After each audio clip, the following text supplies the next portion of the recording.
Hello everyone, and welcome to the third talk by Sushan on Neutron Stars, titled Evolutionary Pathways.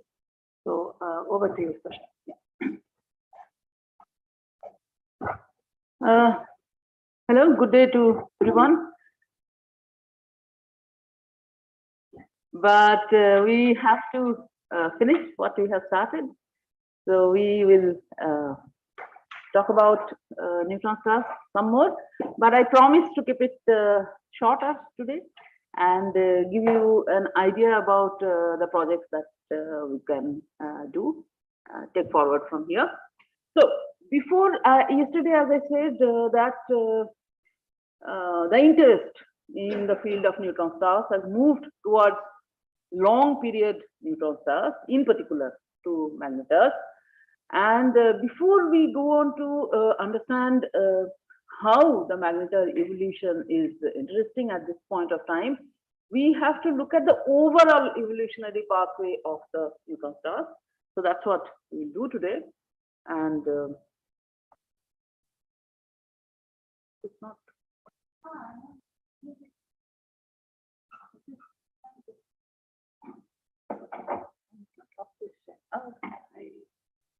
That was not true.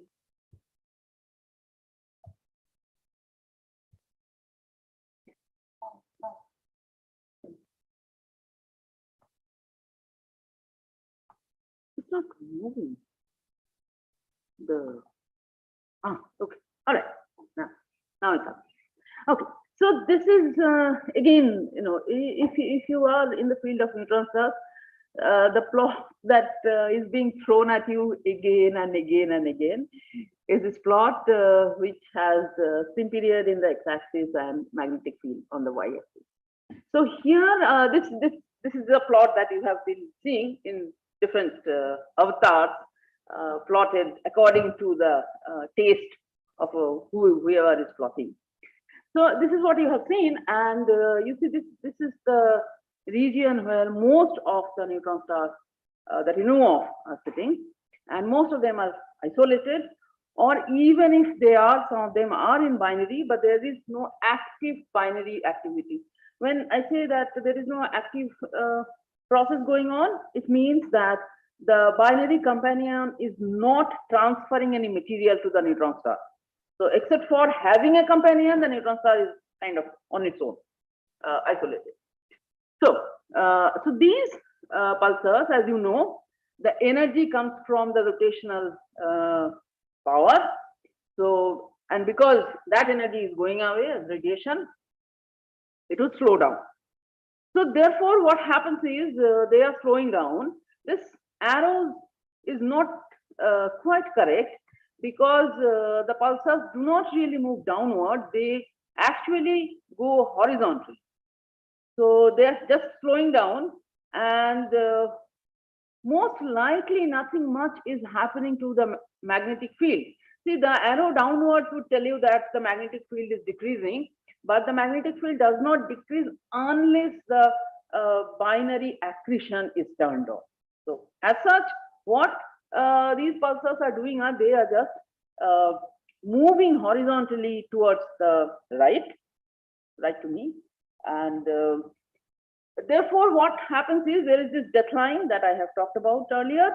So they cross the death line and they are no longer visible to us as pulsars. Then what happens is then there is some processing in the binary, active mass transfer happen, magnetic field goes down, but also spin period goes down. So they are spun up. So material goes on to the neutron star. This material brings in angular momentum, therefore the neutron star starts to spin up faster, and because of the material being dumped on it, something happens to the magnetic field currents. Basically they get dissipated and the field also goes down. So that is the rough picture, through which this is also another plot that I had shown earlier, is that this is the histogram of the regular pulsars, this big histogram, and the small one is for the millisecond pulsar. So if they go through this binary processing, they end up reappearing again as millisecond pulsar. And here is a little histogram, which is almost invisible. So these are recycled in massive X-ray binaries or intermediate X-ray binaries, and they reappear as not quite millisecond pulsars, but somewhat reduced in magnetic field and somewhat spun up, but not going to the millisecond pulsar regime at all. So this plot, as you can see, the reference is 2017, and here is a newer plot plotted just about a month ago by the project group who's working on a similar project. They are from the 2021 Access Print group, and this is the same figure. They have plotted it again, and now you see that they have done a 3-component Gaussian mixture model decomposition. So what they have done, the picture that you have seen previously, we were just looking at it qualitatively, and here what they have done a decomposition, quantitative decomposition, to see whether there are more than one Gaussian component sitting inside this population. So if in a population, what the underlying assumption here is, if it's a natural population, it should look like a Gaussian. And when we do a Gaussian mixture model decomposition, we assume that if there are 2 or more different things, different populations combined, all of them should separately have their own Gaussian behavior. So that's the assumption under which this decomposition is done. It's a very standard technique. And what they have been able to see is that there is, of course, a millisecond pulsar population, that's this little Gaussian. There is one normal regular pulsar population, that's this magenta Gaussian, and there is another shorter Gaussian here, which is the one which are the mildly recycled objects. So they are coming from a different kind of recycling. So now, you know, sort of mathematically, this is very, very clear that there are 3 populations sitting here. But if you look at the histogram, just without doing this mathematical decomposition, you would not be certain that there seriously are 3 components hiding here. And it's easy to understand. This is a schematic diagram for a low mass X-ray binary. Here is the neutron star. There is a disk around it, and this is a white dwarf or a low mass star from which material falls onto the neutron star. It actually goes into the accretion disk, and from this disk, it slowly falls onto the neutron star. So all the parameters are different. The interval of time for which this accretion process happens, the amount of material that goes onto the neutron star per unit time, that is the rate of mass accretion, and various things. These parameters are very, very different compared to, this is a schematic diagram for a high mass X-ray binary.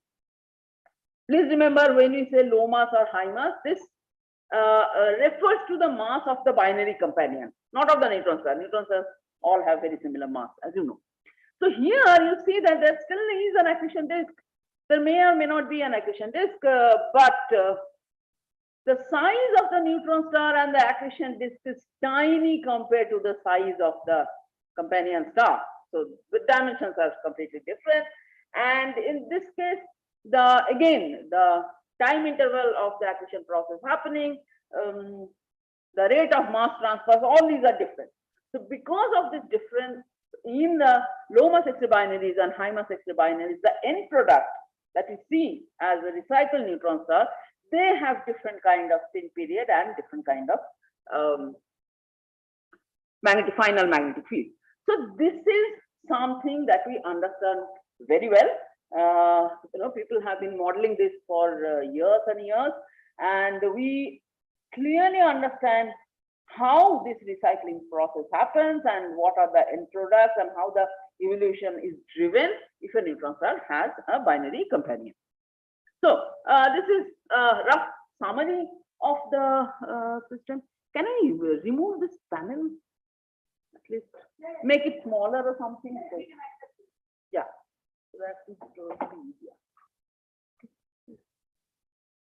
Thanks. Thank you. Yeah. So this is a summary of how this recycling happens. So solitary pulsars without the millisecond pulsars. Magnetic field is between 10 to the power 11 to 13 Gauss. High mass binary pulsars usually ends up with a magnetic field of greater than 10 to the power 10 Gauss. From low mass binary pulsars, the magnetic field, the final magnetic field is about between 10 to the power 8 to 10 to the power 10 Gauss. So two different kind of final products. So this is how one can see the structure here. This is our island of isolated radio pulsars. They would slow down, they would go there. Now please remember, I said yesterday that these objects are actually sitting in accreting systems.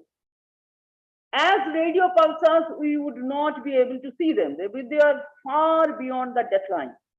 Because at this point of time, they are sitting in an X-ray binary and material is falling onto it, we are seeing them as X-ray pulsars. That is the reason that we are able to see them. They are not radio pulsars. Okay. So they have slowed down significantly, but they're sitting in an X-ray binary. So we see them in X-rays. And these are all high mass X-ray binaries. In the low mass X-ray binary, we see a diffuse emission. We do not see them as X-ray pulsars. So very few. So from here, if they are, the final product would come somewhere around here. Reduced magnetic field, spun up, but not as extreme as the millisecond pulsars. And if they are sitting in low mass X-ray binaries, they would come here. So that is the overall picture. That is something that you understand very well. So this part of the evolutionary connection, we understand. Okay, so everybody is unanimous about this picture, and this is what we understand. So the summary is this, which I have already said. What you should take away from this particular slide is the last line. The magnetic field has to go down. Therefore, the magnetic field must have gone through some dissipative process. And as I have said yesterday, it must be anchored in the crustal material. Otherwise, there is no way you can reduce the magnetic field. So that is the important point from here. Okay. Now we are going to the evolutionary link between the isolated neutron stars. Why did this come up? Oops. I'm sorry. What's happening? How is the maybe I could stop share. This is right now.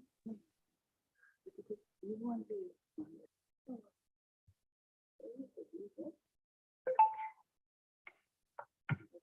it does not matter too much. 1 minute.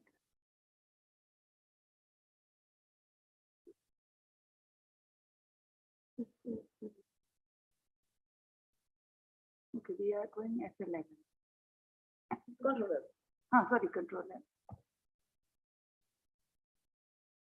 Okay. Yeah, okay. Yeah, fine. Done.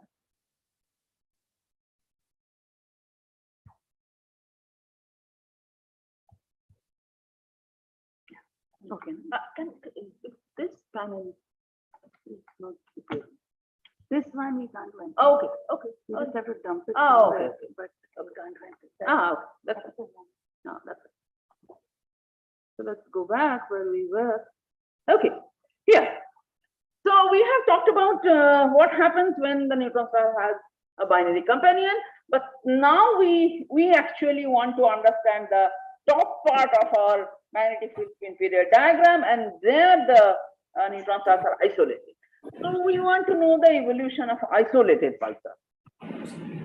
So let's start from this side. Ordinary radio pulsars, they slow down and they become dead pulsars. Very straightforward, nothing to do. There is a suggestion that ordinary radio pulsars undergoing period glitches That is one timing phenomenon that I have not talked about, even though a project group from 2021 is working on the glitches. So these are some phenomena that are observed in radio pulsar timing, in the sense that they usually are slowing down steadily, but then there are certain instances of sudden spinning up, and that has to do with the behavior, the superfluid behavior of the material inside, and that seem to indicate some amount of increase in the magnetic field. How that happens, we would not go into the details of that because we do not have time for that. So there is some suggestion that the radio pulsars undergoing repeated glitches may increase their magnetic field and go to a magnetar phase. Now this is very questionable, so I would not deal with it. Then there is the nulling pulsars that we talked about yesterday. Nulling pulsars, intermittent pulsars, which have their emission disappearing every now and then. It used to be thought that RRATs are the same family as nulling pulsars, and magnetars, through a fast dissipation of magnetic field, they go into RRATs. And I have told you yesterday that we have found that that is not so. Then there is one understanding that when a neutron star, which would otherwise have been an ordinary radio pulsar, when it is born in a supernova, there is fallback accretion of the material onto the neutron star. What I mean by fallback is there is supernova explosion, so a lot of material is thrown into the interstellar medium, and sometimes what happens is this material falls back. A part of that material falls back again onto the neutron star, and there is a possibility that this material falls back and buries the magnetic field. So those are the objects which are known as central compact object. You know there is a compact object and you know various other behaviors, but you are not seeing a very strong magnetic field, strong in the sense of neutron stars, typical neutron star magnetic field. You are not seeing that. So the understanding is probably the magnetic field has been buried by this fallback material, and some people believe that this field, when it re-emerges, see, it's like, you know, if you can think of some spring which is compressed, then the spring relaxes again. So it's like magnetic field lines have been buried, and slowly these field lines emerge. It's basically a dissipation process. So the current dissipates through the material, and the field lines, magnetic field lines would emerge. So when the field re-emerges, the understanding is that then these CCOs, the central compact objects, would show up as magnetars. So that is the understanding, but we do not yet have any strong, what should I say, not arguments, but some observational indication in favor of that. There has to be some observational indication. Of course, we are not going to see it directly because the time scales are very, very long, but some indirect observational indication, we do not yet have that. And what I have told you yesterday, yes, what kind of an indicator? I would think that because the CCOs are all sitting in supernova remnants. So suppose we see a number of objects, let's say neutron stars with a pleuron, a supernova pleuron, but almost fading away, which means the supernova explosion has happened long ago, and it is showing magnetic field, and it's showing magnetar characteristics, that is showing X above. So that would be some sort of an indication. You must see a few of them to say that, yeah, is your scenario. as I have, okay, so as I have told you yesterday, that this RLAC to magnetar connection is not working.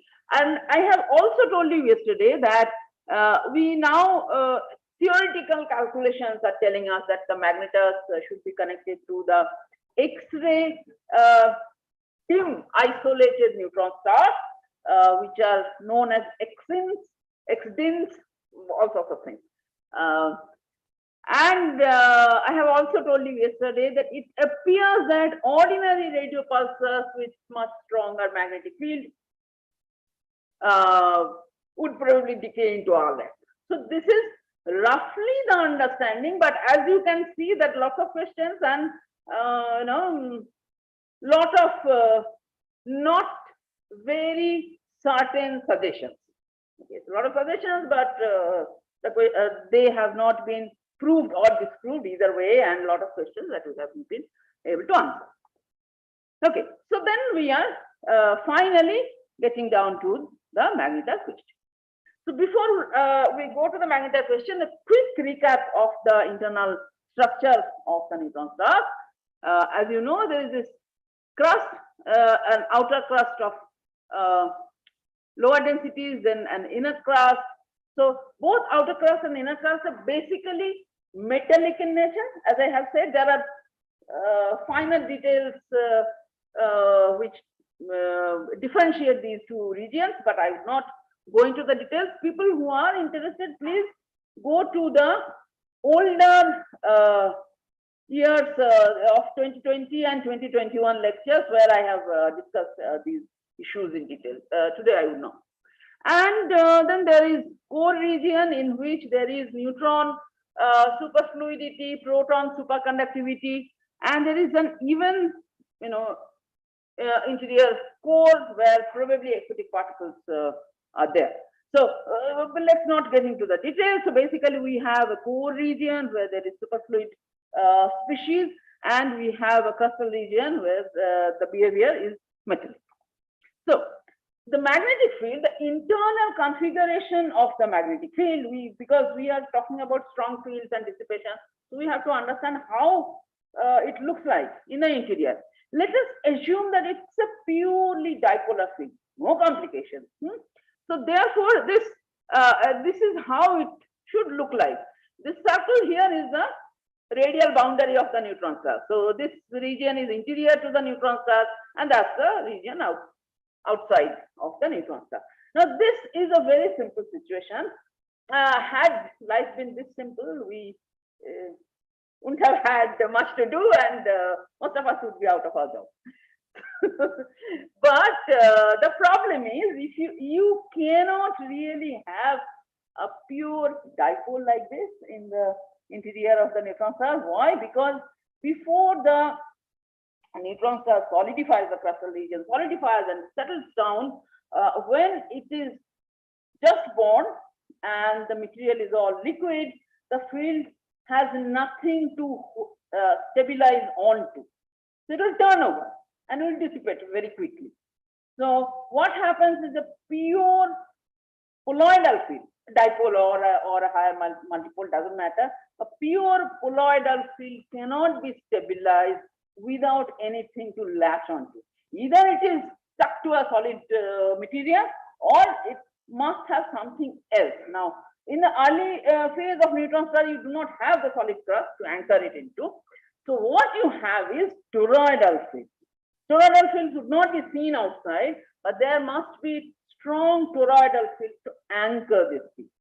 So therefore, this very nice simple picture would not work. So you must have very strong toroidal fields, and therefore you must remember that when we are talking about magnetar, where the magnetic field is really very, very strong, to support that, there has to be toroidal current deep under the crustal region. So there has to be very strong toroidal current to basically anchor that. You need some ropes to tie the field into, that kind of picture.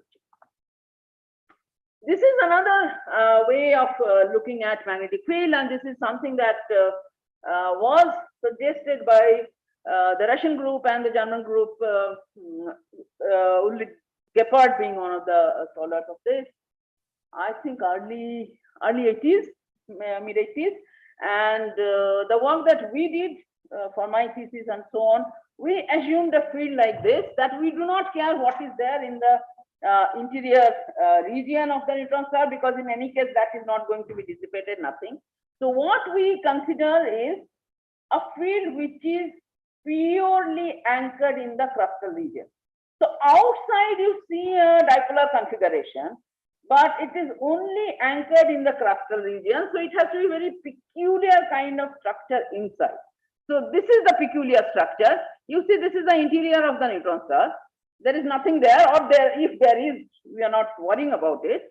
And the crustal field, it looks like this in the crustal region. Outside, it matches to a dipolar configuration. So that is the kind of field which is very useful for us. Why useful? Because this is a field which can dissipate, decay, and explain neutron star phenomenon. If the field is tied in the core, we cannot explain the observed neutron star phenomenon. So this is why this field is very, very important. Okay, so we are back here, and these are the objects that we want to worry about. So let me tell you about the question. So first of all, if you remember, yesterday I said that the magnetars are those objects which are powered by the decay of the magnetic field. Okay. So now, what is the basic difference between a magnetar and an ordinary radio pulsar? We are saying that we see some energy from this radio pulsar, we see some energy from the magnetar, and the spin down energy of the magnetars is not sufficient to power that. Therefore, we are saying, this one has very strong magnetic field, and the decay energy would be powering the object. Now, let us look at the magnetars here. See, these red circles are the magnetars, and these orange dots are the radio pulsars. Now, you would notice that there are quite a few radio pulsars in the region that is being inhabited by the magnetar. Okay, so now if the magnetic field is of the same order of magnitude, similar spin period, so why is one set behaving in a particular way and another set behaving in another particular way? All we have said about having strong magnetic field, etc., is very good. But for example, consider a point like this. Now that is a radio pulsar sitting bang in the middle of the magnetar zone, but it does not behave like a magnetar. So what really separates a magnetar?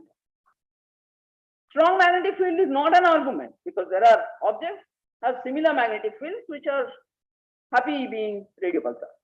Okay, so one possibility could be that the structure of the magnetic field is different, and that is the reason why magnetars are different. Okay, now if the structure is very, very different, then why do we have magnetars being born with such different structures? There is a conjecture that magnetars are neutron stars born from very massive stars. See, the stars that will go into white dwarf, there are three final states of a star's life. Okay, so one set goes and becomes white dwarf. The really low mass stars, like our sun is a very ordinary low mass star, so it will become a white dwarf. The stars which have intermediate mass to start with, between say 8 to 20 solar mass, they would become neutron stars. And if they started with a mass larger than 20 solar mass, they would become black holes. Okay. So we are dealing with a range of stellar mass between 8 and 20. And there is a conjecture that neutron stars which are coming predominantly from the upper edge of this mass, closer to 20 solar mass, those are the objects which are giving to supernovae, from which the neutron stars that are being born are going to become magnetars. Now, please remember, there is some theoretical calculation and theoretical arguments behind this conjecture to say that magnetars are coming from massive neutron stars. But why that would give rise to a very different kind of magnetic field structure? All the questions in that area has not been answered yet. It looks like a very plausible scenario, but not clearly understood. Okay, so now, then, okay, maybe I would.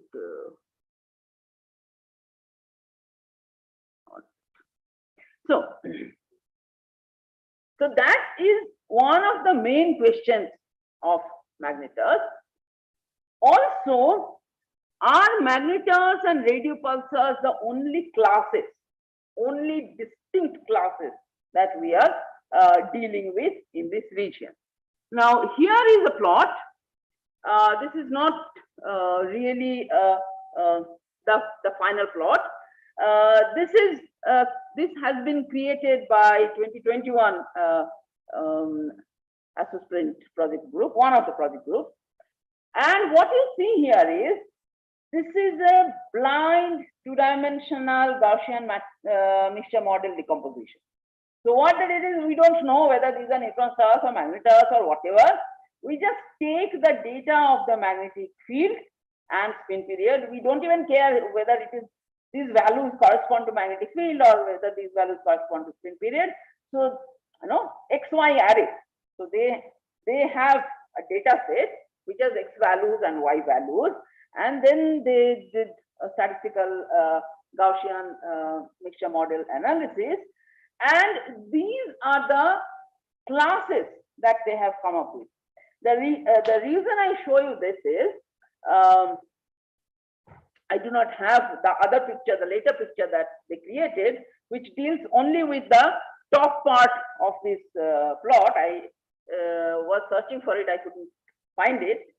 They have done better plots. I'll tell you what.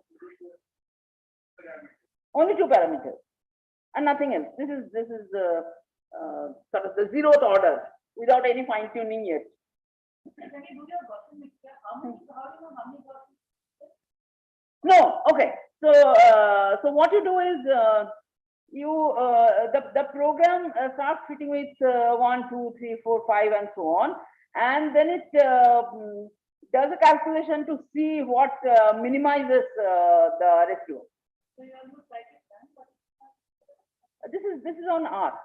You just give GMM. It has some internal process, but that is what I want to fine tune properly and see whether we can use something more fancy. You know Mihir Arjun Walker of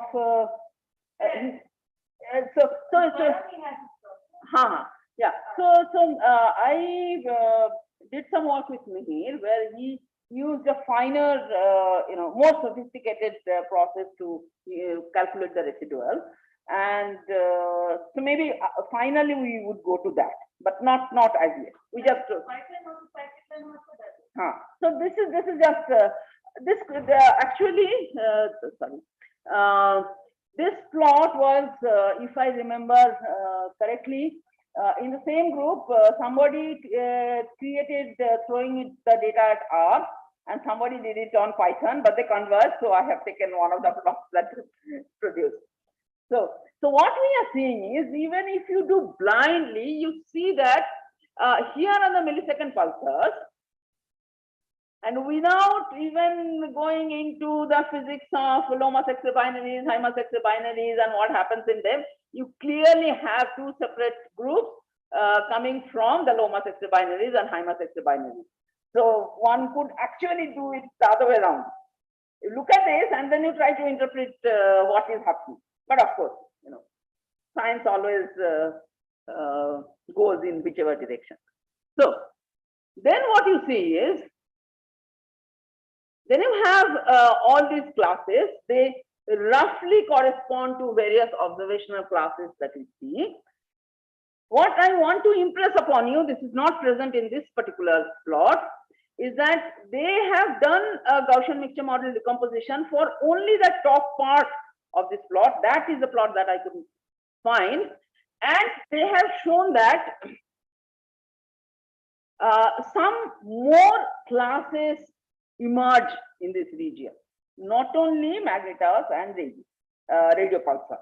So one would like to know what these classes correspond to, because we have the X-ins, that is the X-ray dim isolated neutron stars. We have the CCOs. The CCOs are actually somewhere here. So what are these classes? So that is one problem that one would like to address. Now, why one would like to address this particular problem? To me, this is important because this X-ray dim neutron stars, what are they? They are nothing but newly born neutron stars. They're very young and therefore they are very hot. At the time of the supernova explosion, the temperature went very high and they are reasonably young. Therefore, they have not cooled down significantly. If I go back to this plot, INS. These blue dots in this region, these are the X-ins. And the reason we are seeing them is because they are nearby. So they are very hot, they are emitting X-rays, but had they been far away, we wouldn't have seen them. We see them simply because they are nearby. Now, how does that make it into a separate class? We are seeing them simply because of chance. Or does that mean these are seriously different kind of objects, and because we do not see such objects had they been far away, we do not know about them? And how are they related to the magnetar? If the only reason I am seeing these objects are because they are young and they happen to be nearby, how should they be related to magnetars? What is the connection to the magnetars? That is a question that I really have no feeling about. So this is one question one needs to address, is why are they connected to the X-ins? And yesterday I have mentioned that one of my earlier collaborators have worked on this magnetar X-ins connection, and his work is extremely robust. So I would trust his results. So therefore, it is very important to understand what is the connection between the magnetars and the X-ins. Okay, moving on. The other issue, as I have already told you, is how the radio pulsar and the magnetar field structures are different. That seems to be the only thing that should differentiate these objects. So therefore, that is another point that we need to understand. Okay, so here is a plot trying to show you something that has come up recently. As you can see that these gray points are radio pulsars and these stars within circles are magnetars, but they are now, you see that there are different colors to the magnetar. Okay, so the red ones, red stars within red circles, they are regular magnetars, the objects that we call magnetars. What are the blue ones? The blue ones are radio magnetars. Now, the magnetars normally do not emit in radios. They are only seen in X-ray bursts. But these magnetars, in addition to having X-ray bursts, they also show up like radio pulsars, like ordinary radio pulsar, except for the fact that the energy cannot be explained by spin down alone. So they are magnetars, but sometimes they behave like radio pulsars. Then even more curious are the green ones. Those are radio pulsars, proper bona fide radio pulsars, energy accounted for by spin down energy. They sometimes show up as magnetars. They have excipers, exactly like magnetars. So our assumption that the magnetar field structure is very different from radio pulsar field structure then comes into question. If some of the bona fide radio pulsars are showing magnetar-like bursts, so which means that their field structure must have something similar to the magnetar. Now, if the field structure is similar to the magnetars, how can they act like radio pulsars? Energy should have been different, right? So there seems to be a serious, confusion in this, in the radio pulsar magnetar dichotomy. What is really the distinction between these two classes of objects? And this is something that we need to study. And here is one object. There are few objects that I have marked here. Please note that this blue thing called J0418. This is a magnetar way below the death line, very small magnetic field. So the standard definition of magnetar having strong magnetic field is completely out. Much smaller magnetic field, but behaves like a magnetar. So this is one curiosity. Why is it behaving the way it is? Then consider this point J0250 plus 5854. This is a regular bona fide radio pulsar with a spin period of 23.5 seconds. And this is slower than any magnetar. So how come a radio pulsar is that slow? Magnetars are slow because they have very strong magnetic field and therefore they spin down fast. The magnetic field and the spin period derivative are connected. Now, how come regular radio pulsar with not very strong magnetic field has spin down like this? So that is one question. What I have not shown here, just a couple of days ago, there has been detected another radio pulsar with a spin period of 76 seconds. Almost 3 times this fellow. So it would be somewhere around this region. Okay. So obviously, we are getting slower and slower radio pulsars. It's not very strong magnetic field. How have they got to that region of the BP diagram unless something special must have happened?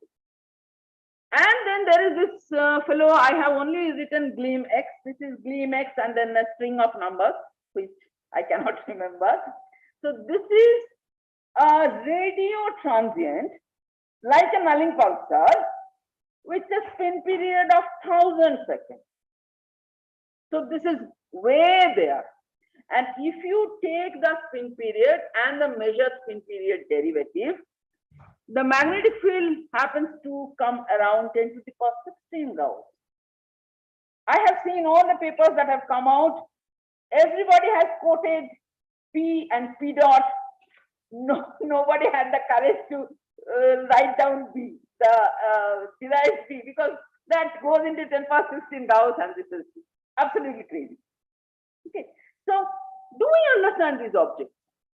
If really that is the case, 10 to the power 16 Gauss, supporting that kind of magnetic field in the crustal region is very difficult.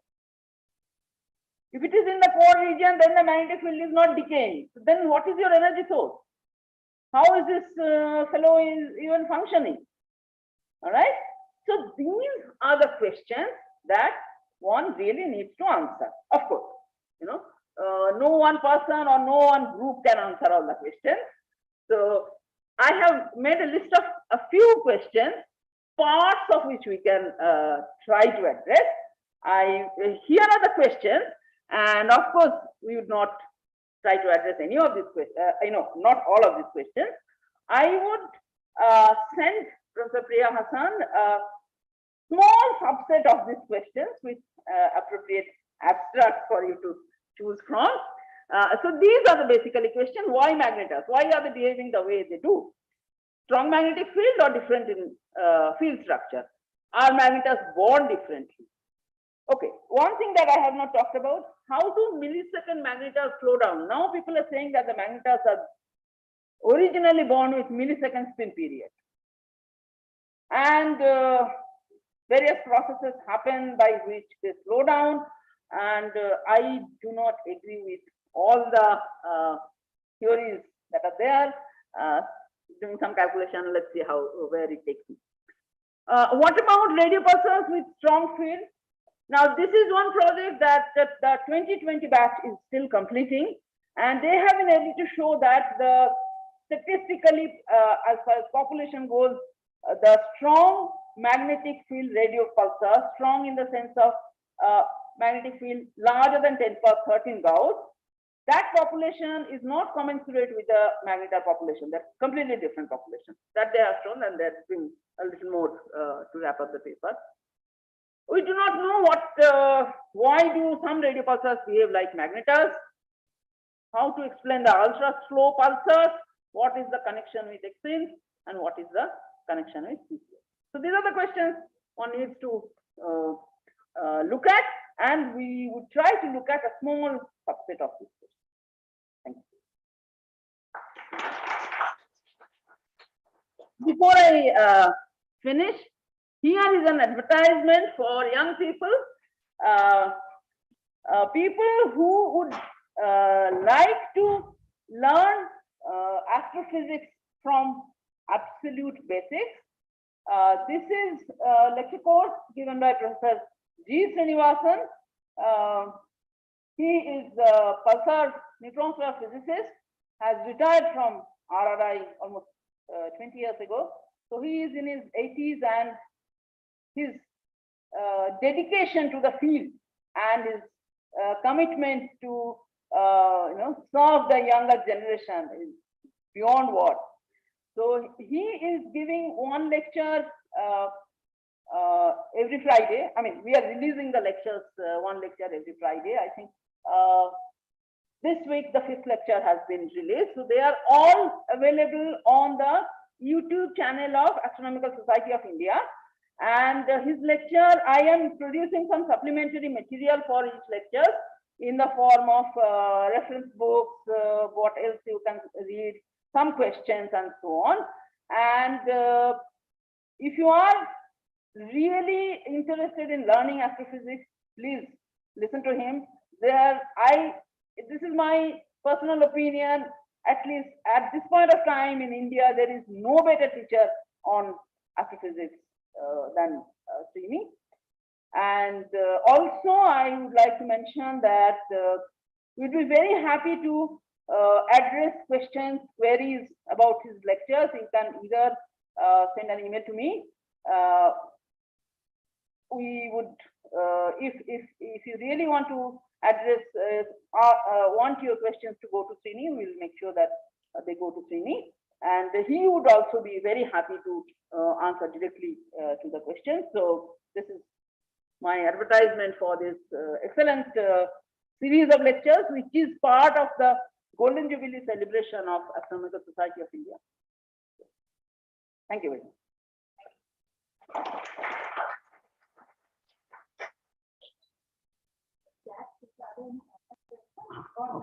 Okay, one question I can see.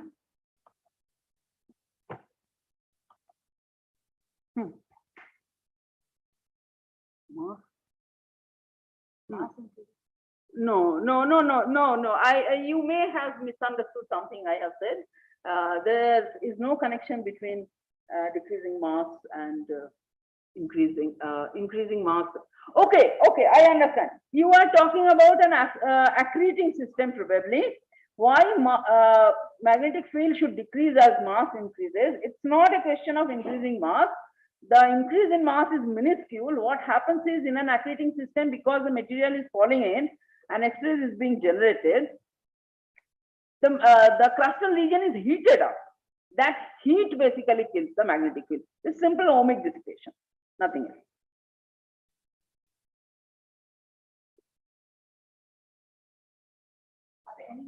No, that was the only question. Hello, are there any other questions? Please, here the audience over here or online participants, do you all have any questions? Please ask.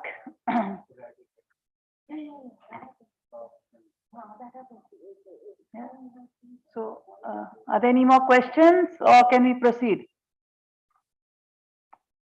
Yeah, so I think there are no questions. I'll stop the share and